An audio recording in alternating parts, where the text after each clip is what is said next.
Halo sahabat semuanya. Di sini kita akan belajar mengenai pendidikan dan pembangunan.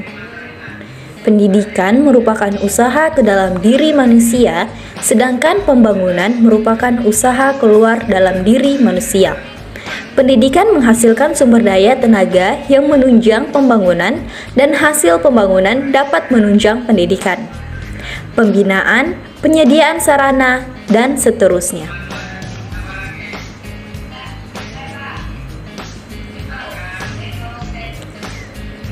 Bagaimana sih bentuk sumbangan pendidikan pada pembangunan?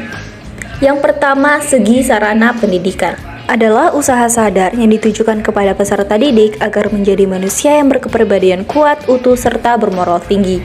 Yang kedua, segi lingkungan pendidikan. Klasifikasi ini menunjukkan peran pendidikan dalam berbagai lingkungan atau sistem.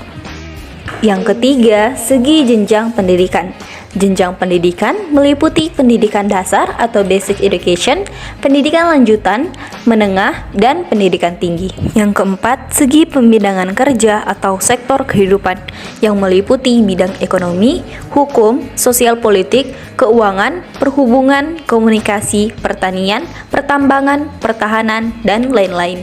Pertanyaannya, apakah pendidikan di kota dan di desa sudah mengalami pemerataan? Pengertian dari masalah pemerataan pendidikan adalah persoalan bagaimana sistem pendidikan dapat menyediakan kesempatan yang seluasnya kepada seluruh warga negara untuk memperoleh pendidikan, sehingga pendidikan menjadi wahana bagi pembangunan sumber daya manusia untuk menunjang pembangunan. Masalah pemerataan pendidikan timbul apabila masih banyak warga negara, khususnya anak sekolah, yang tidak dapat ditampung dalam sistem atau lembaga pendidikan karena kurangnya fasilitas pendidikan yang tersedia. Saat ini, kondisi pendidikan di Indonesia masih belum merata. Padahal, anak-anak di bawah umur sangatlah membutuhkan pendidikan minimal sekolah dasar.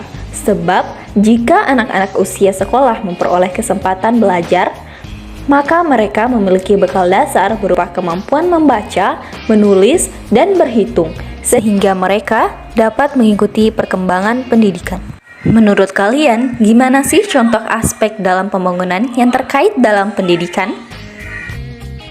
Berikut adalah salah satu contoh pembangunan di bidang pendidikan yang terdapat di Universitas Tadulako. Para pekerja melakukan renovasi bangunan agar kedepannya dapat digunakan sebagai kelas dalam perkuliahan offline. Berikut kami tampilkan beberapa contoh tidak meratanya infrastruktur di desa dan di kota. Jika dibandingkan dengan orang-orang yang berada di kota, tentunya orang-orang yang di kota lebih beruntung daripada orang-orang yang ada di desa. Seharusnya, pemerintah lebih memperhatikan lagi kondisi mereka yang di desa dan bukan hanya fokus pada infrastruktur maupun pendidikan yang di kota, agar terciptanya warga negara yang sejahtera. Dan bagaimanapun, jika tidak ada desa, maka tidak akan ada bahan pokok berupa sandang, pangan, dan papan yang dinikmati oleh orang-orang yang di kota. Sekian penyampaian materi dari kelompok kami. Kami mohon maaf apabila terdapat kesalahan kata maupun pengucapan, dan kami berharap materi yang kami bawakan bisa menjadi acuan bagi kita semua untuk terus mengembangkan pendidikan yang ada di Indonesia.